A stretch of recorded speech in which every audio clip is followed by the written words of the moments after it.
नमस्कार, आप देख रहे हैं आरएन टीवी नेशनल। मैं हूं आपके साथ प्रज्ञा पांडे।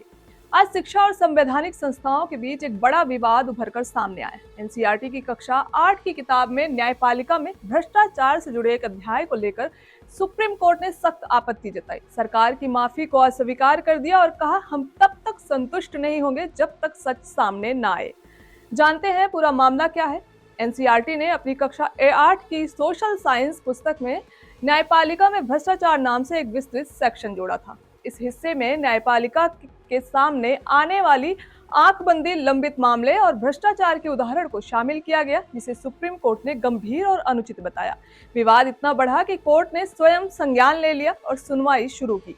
सुप्रीम कोर्ट का रुख जानते हैं। मुख्य न्यायाधीश सूर्यकांत की बेंच ने एनसीईआरटी के कदम पर तीखी आपत्ति जताई। उन्होंने कहा कि यह एक सोचा समझा योजनाबद्ध कदम लग रहा है और न्यायपालिका की गरिमा को चोट पहुंचाता है।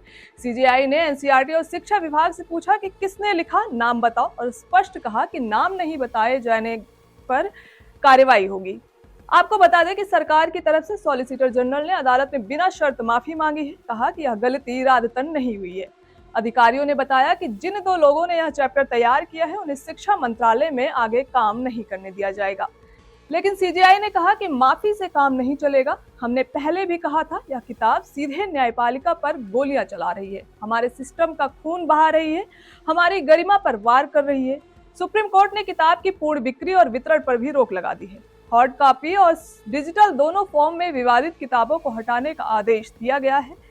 कोर्ट ने यह भी कहा कि एनसीईआरटी के डायरेक्टर और शिक्षा विभाग के सचिव को कार्रवाई के लिए नोटिस जारी किया जाए और आवश्यकता पड़ी तो अवमानना का मामला भी दायर किया जा सकता है।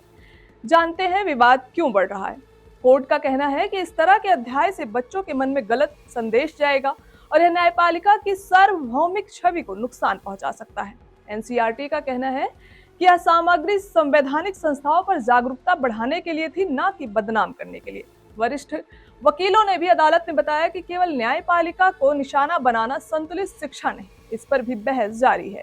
यह विवाद शिक्षा की आजादी बनाम संवैधानिक संस्थाओं की प्रतिष्ठा के बीच संतुलन का सवाल बन गया है। क्या पाठ्य पुस्तक को संवैधानिक चुनौतियां और सुधार की चर्चा हो सकती है? क्या ऐसा करना उच्चतम न्यायपालिका को बदनाम करना माना जाएगा? यह बहस अब कौशल, शिक्षा, इतिहास और लोकतांत्रिक मूल्यों की समझ के केंद्र में आ गई है।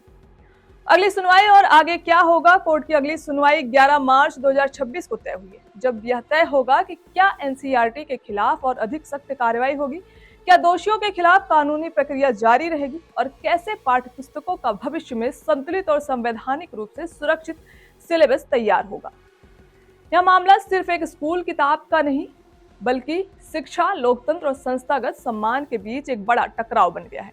जहां एक तरफ सरकार ने माफी मांगी, वहीं सुप्रीम कोर्ट ने कहा सिर्फ माफी से काम नहीं चलेगा, सच उजागर होना चाहिए। फिलहाल के लिए इतना ही। खबरों के अपडेट्स के लिए जुड़े रहें आरएन टीवी नेशनल के साथ।